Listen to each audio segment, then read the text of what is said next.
Monsieur le Président, moi aussi, je raconte des histoires fantastiques à mes enfants avant de me coucher le soir. Mais c'est vraiment fascinant, les révélations du témoignage de Michael Sona. Ils ont tenté de lui faire porter le chapeau de leur fraude électorale. Mais la vérité, c'est que c'est Pierre Poutine qui a eu accès à la base de données conservatrice pour faire ses appels frauduleux, pas Michael Sona.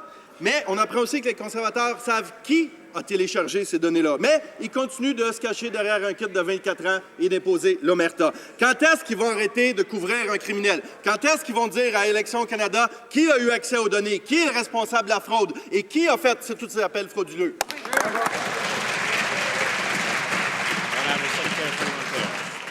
Monsieur le Président, le Parti conservateur a mené une campagne propre et éthique.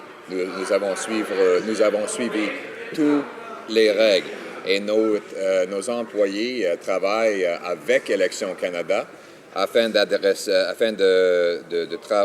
savoir ce qui s'est produit à Guelph. Mr. Speaker, the honourable member across the way made only 14 donations to the NDP, but twice as many donations to the separatist Quebec Solidaire. Maybe if he was as generous with his own party as he is with the separatists, they wouldn't have had to go seeking illegal union money to finance their operation. The honorable député de Rosemont, la petite patrie. Monsieur le Président, il va être bon en 2015, mon collègue, si jamais il est réélu. Mais pour l'instant, tout ce qu'il fait, c'est éviter de répondre aux questions puis tourner cette chambre en ridicule. Parce que banaliser une fraude électorale, moi, je trouve ça carrément indécent. Des appels frauduleux ont eu lieu. Des citoyens ont été dépouillés de leur droit de vote. Et ça, c'est majeur.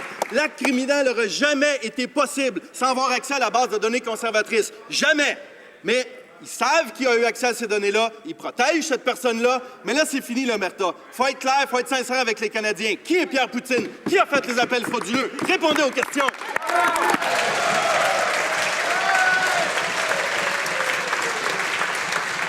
L'honorable secrétaire parlementaire du ministre des Transports. Speaker, I just did respond to the question.